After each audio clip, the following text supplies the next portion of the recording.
two U.S. Navy aircraft carrier strike groups began operations in the disputed waters of the South China Sea on Tuesday. The latest show of naval capabilities by the Biden administration as it pledges to stand firm against Chinese territorial claims. The carriers USS Theodore Roosevelt, and USS Nimitz, and their accompanying guided missile cruisers and destroyers are showing the U.S. Navy's ability to operate in highly trafficked, challenging environments, the U.S. Navy said in statement. The two strike groups have about 120 combat aircraft between them. U.S. Navy aircraft fly over the USS Theodore Roosevelt Carrier Strike Group, and the USS Nimitz Carrier Strike Group in the South China Sea on February 9, 2021.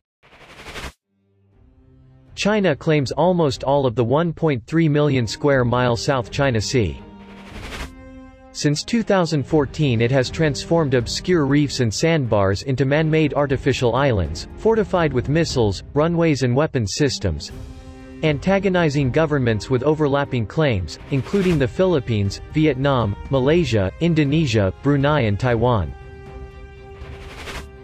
Beijing reacted harshly 7 months ago when the U.S. deployed two carrier strike groups there, the first time in 6 years that two carriers had operated in tandem in the South China Sea. The U.S. action is intended to drive a wedge between countries, promote the militarization of the South China Sea, and undermine peace and stability in the South China Sea, Chinese Foreign Ministry spokesperson Zhao Lijian said at the time.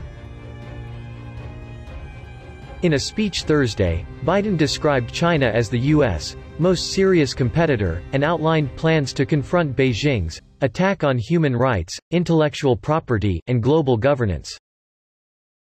And in an interview with CBS News on Sunday, Biden said Washington was in extreme competition with China. But Biden and officials in his administration have pledged to work with U.S. allies when it comes to countering Beijing. "I'm not going to do it the way Trump did," Biden said of his predecessor's administration, which often made policy regarding China without consulting regional players and organizations. "We're going to focus on international rules of the road," Biden told CBS.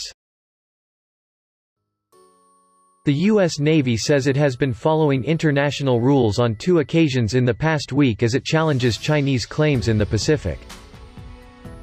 Last Thursday, the U.S. Navy sent the guided missile destroyer USS John S. McCain through the Taiwan Strait, which separates China from self-governed Taiwan.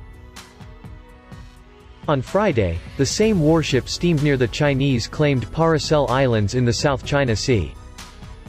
Friday's so-called Freedom of Navigation operation near the Paracels upheld the rights, freedoms, and lawful uses of the sea recognized in international law, a U.S. Navy statement said.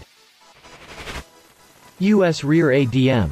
Doug Verissimo, commander, Carrier Strike Group 9, led by the Roosevelt, said Tuesday's dual-carrier operation was performed to ensure that we are tactically proficient to meet the challenge of maintaining peace, and we are able to continue to show our partners and allies in the region that we are committed to promoting a free and open Indo-Pacific.